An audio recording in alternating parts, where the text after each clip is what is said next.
Hemos pasado 3 domingos de enseñanza, ¿verdad? Conforme a nuestras finanzas en las manos del Señor, recordando y amando y reconociendo que Él es el dueño de todo. Amén. Todo lo bueno que tú tienes, como dice la palabra, toda buena dádiva, todo perfecto procede de Dios. Y bueno, hablamos sobre honrar al Señor en nuestros bienes y muchas cosas, y para mí fue de muchísima bendición. Yo seguiré continuando en este estudio que me está entusiasmando demasiado. Y pues bueno, le doy tantas gracias a Dios que ha despertado esa hambre, esa sed de conocer más su palabra. En todas las áreas de nuestra vida el Señor tiene un plan perfecto para nosotros. Ok, y orando hacia el Señor, orando a Dios, escudriñando la palabra. En esta semana fueron muchos los temas donde el Señor me dirigía a través de su voz, a través del Espíritu Santo, buscándole sobre qué es lo que nos quiere hablar como iglesia, como familia en su congregación.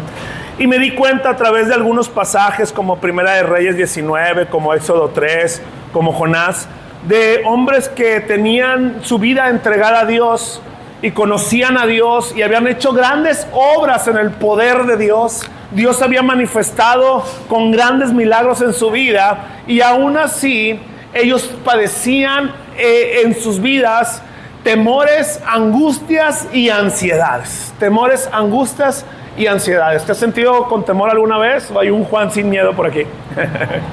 ¿Verdad? En ansiedad, cuando no puedes dormir, ¿verdad? En angustia, hemos estado en angustia. Bueno, eso es parte de nuestra humanidad, de nuestra carnalidad. Amén. Pero, ¿qué es lo que nos habla la palabra sobre esto? ¿Esto es bueno? ¿Esto procede de Dios? ¿El temor, la angustia, la ansiedad procede de Dios? Así es, no viene de Dios. Satanás usa estas artimañas para debilitarnos, ¿sí? Para derribarnos muchas veces. Pero si nosotros podemos hoy en este día abrir nuestro corazón y tomarnos de las promesas de Dios, todo temor, toda angustia y toda ansiedad saldrán fuera de nuestra vida. ¿Cuántos lo creen? Amén. Le creemos al Señor. Vamos a escudriñar este domingo sobre los pasajes que nos hablan sobre esto. Y vamos a iniciar rápidamente. Yo puse en Lucas capítulo 12, versículo 32, como versículo principal de lo que el Señor quiere hablarnos en esta mañana. Y dice así, Lucas 12, 32. Dice, aquí hay una versión, voy a dar mi versión y luego leemos esta. Dice, no temáis, manada pequeña, porque a vuestro Padre le ha placido darnos el reino. Viene una gran promesa. Nos dice, no temas, a mi Padre le ha placido darnos el reino eterno. El reino eterno. En el reino eterno, dice la palabra, ya no va a haber más llanto, no va a haber más dolor, no va a haber más angustia, no va a haber más temor. Sus calles como de oro, sus mares de cristal, vida eterna en gozo, dice la palabra. Así que yo no sé tú, pero mi meta principal, lógicamente, es llegar ante la presencia del Señor en este reino eterno. Peregrinos somos, venimos de pasada, y aquí sí el Señor no mintió. Jesús dijo en sus propios labios, en el mundo tendrás aflicción. ¿Alguien tiene aflicción? Amén, ¿verdad? Entonces Jesús no mintió, ¿verdad? Hay muchas iglesias que hablan sobre abundancia, sobre para de sufrir. ¿Han escuchado esa frase? Para de sufrir, ven a Cristo. Y eso es una blasfemia, porque Jesús dijo en sus propios labios que en el mundo vamos a tener aflicción. Y esas iglesias están llenas hoy en día porque solamente hablan de prosperidad, solamente hablan sobre esto, pero no es la sana doctrina y lo que Jesús vino a anunciarnos realmente. Así que dice, no temáis, manada pequeña, porque el Padre le ha placido darnos el reino. Voy a orar rápidamente. Padre hermoso, sé tú, Señor, usa mis labios solamente, mi Dios hermoso. Tú da el mensaje en esta mañana, tu Santo Espíritu prepara los corazones, guárdalo, Señor, que podamos escudriñarlo esta misma noche y ponerlo en práctica, Padre. Quita toda distracción y que podamos concentrarnos en lo que hoy tú quieres hablarnos. Te lo pedimos en el nombre de tu Hijo amado Jesucristo, y todos decimos amén, amén. Ok, familia, en la Biblia muchos personajes han experimentado el miedo. Algunos ejemplos notables, si no vamos a ir a los versículos porque traigo el tiempo cortado, pero es Elías. No sé si recuerdan que Elías mata a los brujos ¿sí?, a los Baales y levantaron un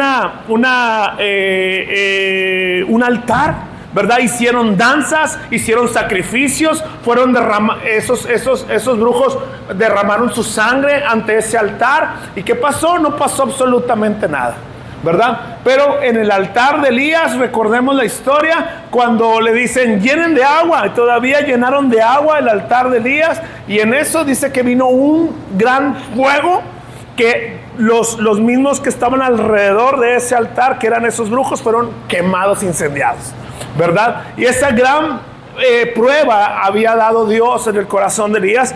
Pero después de todo esto y de que Elías vio el poder de Dios, se levantó una mujer, Jezabel, recuerden la historia, que fue y declaró, ¿sí?, amenaza de muerte contra Elías. Y la palabra dice que entonces, yo no sé quién era esa mujer, bueno, sí relata la historia, era una reina malvada, ¿verdad? Pero me imagino que era muy malvada. Y Elías tuvo miedo. Recuerden la historia, que se fue y se escondió, y que Elías tenía temor, ¿verdad? Esto está en Primera de Reyes 19, del 3 al 13. Llévatelo de tarea, vamos a avanzar, ¿verdad? Alguien que también tuvo temor en su llamado fue Moisés.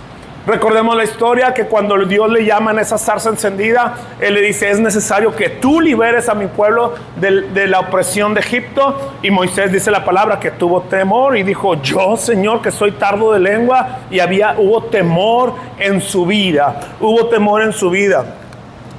Recordamos también a Jonás, ¿recuerdan? Que inició y huyó de la tarea de Dios que le había encomendado por temor a la reacción de Nínive. Nínive era un pueblo que vivía en pecado, un pueblo sanguinario, y Dios le había dicho a Jonás que fuera hacia esa nación. Pero ¿qué tuvo Jonás? Tuvo ñáñaras, tuvo miedo, tuvo temor, tuvo ansiedad, tuvo angustia. ¿Y qué hace? Huye hacia el lado opuesto, y conocemos la historia. Dios manda un gran pez y va y lo vomita a Nínive, ¿verdad? David sintió miedo cuando el gran rey Saúl iba tras de él para cortarle la cabeza, ¿verdad?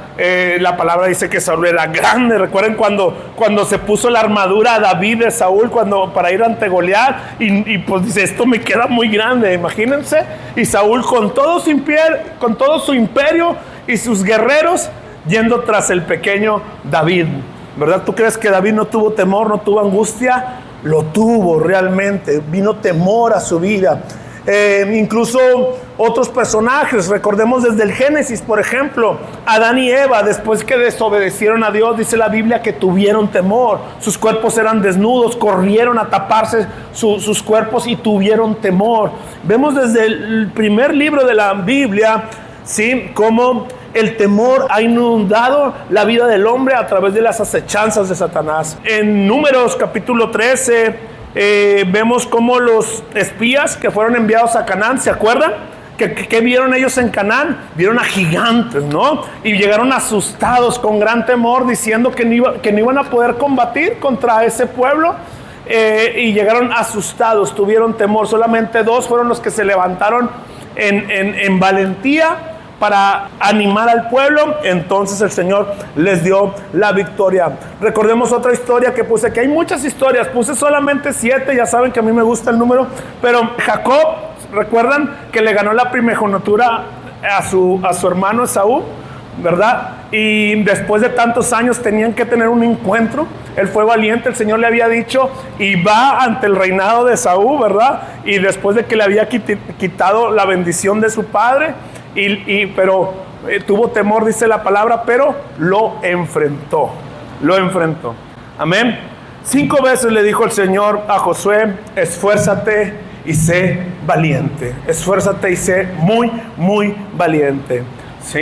Y para poder aferrarnos a esa promesa del Señor, porque la palabra dice que el Dios no nos ha dado un espíritu de cobardía, fíjate bien, el espíritu que nos da Dios, el Espíritu Santo, dice, sino más bien de templanza, que es el fruto del Espíritu Santo, y de dominio propio, dice la palabra. Así que el Señor nos dice, avanza, sé valiente, esfuérzate. La vida del verdadero cristiano tiene que ser valiente todos los días.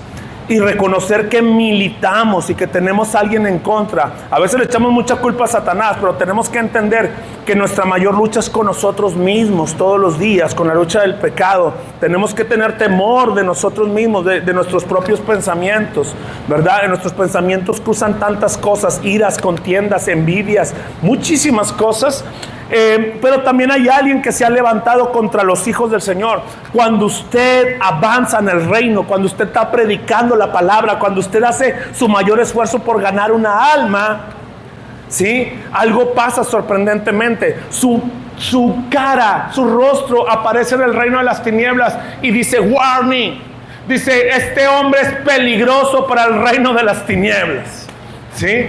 ¿Cuántos hombres peligrosos y mujeres peligrosas hay aquí? Levanta tu mano. ¿Realmente estás militando? ¿Estás dando el anuncio del evangelio? ¿Estás ganando almas realmente? ¿O estás inerte? El que está inerte, sentado en una silla, no va a tener batalla. Pero el que se levanta y le cree al Señor y llena su espíritu de valentía, de templanza y de dominio propio, tendrá luchas y temores y aflicciones. Pero creerá en la promesa de que el Dios Padre Todopoderoso está en él, está con él y que Satanás está vencido. Y esto es lo que nos hace levantarme a mí cada mañana. A mí no me importa pelear un arma. Yo sé que Satanás hace sus artimañas y lo que puede hacer conmigo y en mí, pero sé que él está vencido. Y sé que el Señor me llevará en victoria en victoria.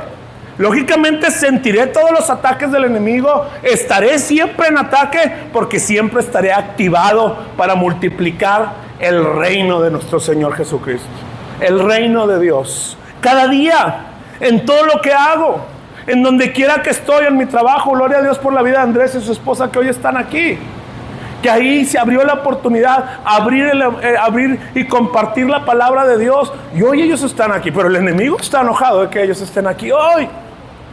Porque reconozco que milito, pero me tengo que empapar y llenar de sus promesas para reconocer que el enemigo está vencido. Ciertas cosas puede hacer porque él tiene cierto poder, pero mi Padre Todopoderoso lo creó a él con un propósito. Él estará por 1000 años atado en el infierno y después será destruido. Amén. Él ya conoce cómo va a terminar. Yo también conozco cómo él va a terminar. Y sé el poder que puede tener sobre mi vida. Por eso le cierro todas las puertas. Cierro todas las puertas para que él no entre y lo resisto. La palabra dice, el que lo resista entonces huirá de él. Pero me queda algo muy claro, que todos los días enfrento una batalla. Enfrento una batalla. Y como yo no estoy inerte, sino trabajando, militando, guerreando, sé que tengo un enemigo todos los días que viene contra mí, ¿sí? Entonces yo tengo que permanecer. Y hay algo que bendice mi vida en permanecer. Sé de dónde me ha sacado el Señor, de dónde ahorita cantábamos y entonábamos esta canción preciosa. Abriste los mares para que yo pasara. Abriste los mares para que yo pasara. Él abrió los mares para que su pueblo pasara y después sea destruido el ejército de Egipto. Y si lo hizo ayer, la palabra dice que Él es el mismo de ayer, de hoy y de siempre y por los siglos de los siglos. Lo hace ahora. Él va a seguir abriendo los mares para que tú pases en medio de tu aflicción y de tu batalla.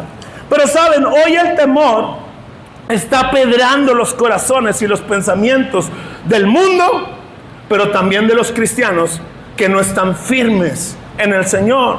Dios está permitiendo que pase todo porque este es el momento de sacar la casta del verdadero cristiano realmente. Recuerden que en los últimos tiempos que ya estamos viviendo dice que habrá apostasía. ¿Qué es eso? Que los cristianos, muchos de ellos apostatarán de su fe, negarán su fe, porque viene la persecución de la iglesia y hoy a lo bueno le dicen malo y a lo malo bueno, y muchos dicen esto no me conviene, mejor me voy a las corrientes del mundo para que el mundo me acepte como soy. Y entonces, ¿verdad? Y entonces continuaremos. Así que, hermanos, voy a ir con la primer promesa. Si no terminamos el siguiente domingo. Pero voy a ir con la primer promesa que Dios nos da ¿sí? Y para poder estar firmes ante las acechanzas de Satanás, ante todo temor, angustia o ansiedad. Recuerda que la ansiedad es aquello en lo que tú estás en la cama pensando, híjoles, nos van a quitar la casa, híjoles, ¿qué voy a hacer con esta deuda? Híjoles, el doctor dijo que ya no me voy a levantar, el doctor me dijo que tengo una enfermedad terminal. Y todos esos pensamientos son cosas que aún no han sucedido. Y tú estás pensando y el enemigo está atacando tu mente, pero nada de eso aún ha acontecido. La palabra dice que al final todo obrará para tu bien, si tú te aferras de esta promesa. Amén. Así que la primera promesa que Dios nos da es que si nosotros pensamos en Él, en su palabra y en su reino, todo va a estar bien. Todo va a estar bien, como esa hermosa melodía, ¿sí? Todo va a estar bien.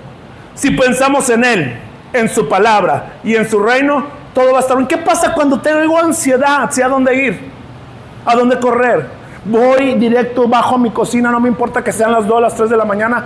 Hablo mi Biblia y me pongo sus promesas, sus alabanzas. Entonces los pensamientos que yo traía huyen en el nombre de Jesús. ¿Y qué hago? Cambio mi mente y mis pensamientos y voy y me duermo como bebé en sus brazos.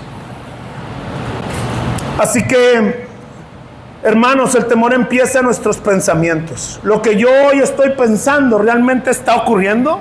Pregúntate todo. ¿Estás pensando, pero realmente está ocurriendo? ¿O solo es tu imaginación desbordada?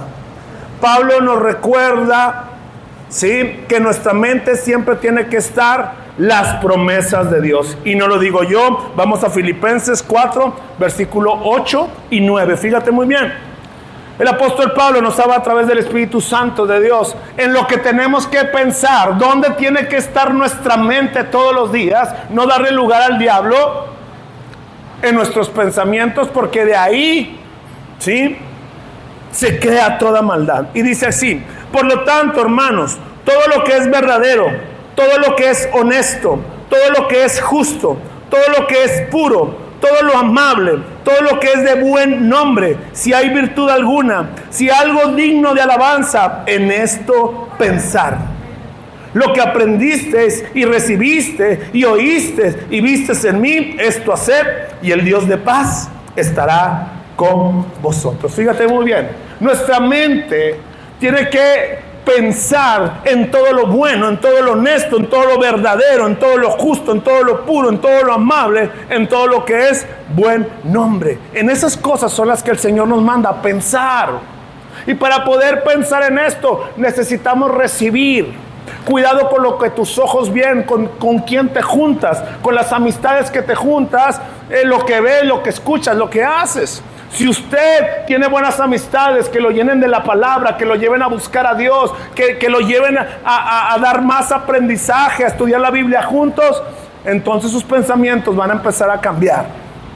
Pero si usted va con la vecina, con la amiga, que solamente trae pensamientos negativos a su vida, lo va a empapar de esos pensamientos. Usted tiene que alimentarse de cosas buenas. Así que la primera promesa que Dios nos da para que el temor huya de nuestra vida, para que la ansiedad huya de nuestra vida, es que tenemos que pensar en su palabra, ¿sí?, y en su reino todos los días. Todos los días. Amén. Segunda promesa que Dios nos da en su presencia, ¿sí?, es que podemos ser consolados por Él, recordando que no estamos solos. Dios está con nosotros. Y esta promesa Dios nos la da en Salmos 46, en el versículo 1. El Señor nos dice que Él es nuestro refugio y que Él es nuestra fortaleza. Cuando tú tengas ansiedad, temor, angustia, huye al Señor. Él es tu fortaleza. Nada ni nadie te va a dar más fuerza. No vayas con papi y mami. Ve con el Señor. Él es el único que va a poder ayudarte. La palabra del Señor, el Salmo dice, de Él vendrá, del cielo vendrá mi socorro. Lógicamente nuestra familia nos ama y podrá ayudarnos, pero va a haber áreas en tu vida que nadie te va a poder ayudar más que el Señor. Más que el Señor. Si tú tienes problemas en tu matrimonio y vas con tu mamá, Va a decir, no, ese pelado no te valora, déjalo ahorita mismo, ¿verdad? O viceversa, no, esa vieja no te quiere, vente conmigo, mi amor, yo aquí te cuido. Pero tenemos que ir ante el Señor, que Él conoce la verdadera necesidad, porque el amor es sufrido, porque el amor todo lo espera, ¿sí? Porque el amor no se envanece de sí mismo. Otra promesa, tercera promesa, la gracia de Dios. Dios promete darnos su gracia para cada prueba que se presente en el camino, familia. No lo digo yo, 2 Corintios, capítulo 12, versículo 9. Fíjate muy bien lo que nos dice el Señor. Y dice, y me ha dicho, bástate de mi gracia, porque mi poder se perfeccionará, ¿en qué? En la debilidad. Por tanto, de buena gana me gloriaré más bien en mis debilidades, para que repose sobre mí el poder de Cristo. Ahí es lo más débil. Ahí donde tú crees, donde te crees más expuesto. Tomando en cuenta tu temperamento, de cómo Dios te formó. Es que yo nunca he pasado frente a nadie, y yo predicar en medio de una iglesia me da mucha pena, pastor. Yo creo que eso no es para mí. El Señor dice, yo me voy a manifestar en tus debilidades. Muy probablemente seas hecho para eso. ¿Por qué el Señor se manifiesta en nuestras debilidades? Porque cuando reconocemos de esta manera, es como Moisés. Él no tenía, él hablaba así a lo mejor. Sí, dice que era tardo de lengua. Probablemente dicen ahí los estudiosos que era tartamudo. Y él era el que iba a liberar y que iba a ir frente al faraón para ser liberado. Entonces él le dijo al Señor, no, yo no. Yo soy tardo de lengua, yo soy torpe de lengua, dice otras versiones. Y tuvo temor y tuvo miedo. Y el Señor dice lo siguiente: Moisés, tú no lo vas a hacer, lo voy a hacer yo. Y yo necesito que tú reconozcas tu debilidad para que veas mi poder en ti. Amén. Dice la palabra, diga el débil, fuerte soy en el Señor. Todo lo puedo en Cristo que me fortalece. Entonces en tus debilidades son las áreas donde el Señor se va a manifestar con más fuerza. Solamente necesitas creer y decir, Señor, aquí es donde quiero que tú obres. Señor, yo no puedo hacer esto, pero si tú quieres, yo lo hago. ¿Qué tienes que hacer? Cruzar la línea. Y un día crucé la línea y mi pastor me dijo, Pepe, tienes que predicar. Y yo, no, pastor, a mí póngame a limpiar las sillas, esto, el otro. Le digo, pero a mí eso no se me da, pastor. Le digo, quiero que conozca a mi hermano. Mi hermano ese pasa adelante en todos los altares y las fiestas y cuenta chistes y todo. Pero yo no soy así. Yo no soy así. Y me dijo, necesitas creerle al Señor. Solamente habla de lo que Dios ha hecho en tu vida. Y la palabra dice, no os importáis de cómo habéis de hablar, porque yo mismo pondré mis palabras en tu boca. ¿Sí? Es el Señor. El día que yo diga, no, hombre, yo mero, cuántas veces he predicado y aquí estoy, venga, es el día que yo terminé, perdí. Siempre es con temor y temblor, diciendo, Señor, eres tú en mí. Por eso siempre oro antes de predicar, de compartir. Señor, usa mis labios, pero sé tú, Padre, tú lleva el mensaje. Amén. Número 4. La soberanía de Dios. Tenemos que reconocer cómo Dios es soberano sobre todas las cosas. Dios tiene el control de todas las situaciones de mi vida. Di conmigo en voz alta. Dios tiene el control de todas las situaciones de mi vida. ¿Cuántos lo creen? Él tiene tu vida en sus manos. Y Él quiere llevarte de victoria en victoria, en cualquiera que sea tu situación. Oh, yo te voy a decir algo. Si tú amas a Dios, Él tiene una victoria preparada para cualquier área en tu vida. Él tiene una victoria preparada para ti. Amén. Aunque lo veas inimaginable, solamente si tú te tomas de la mano del Señor y le entregas esa área en la cual tú estás padeciendo a Él, Él lo hará. No es en tus fuerzas, dice la palabra. En tus fuerzas solamente vas a traer desgaste emocional, espiritual y físico. Pero cuando usted sabe entregarle quién es el soberano sobre todas las cosas, quién tiene el poder, nadie puede cambiar a nadie. El único que puede cambiar la vida de tu esposo, de tu esposa, de tu hijo, de lo que sea que quieres que cambie, se llama Dios Padre Todopoderoso.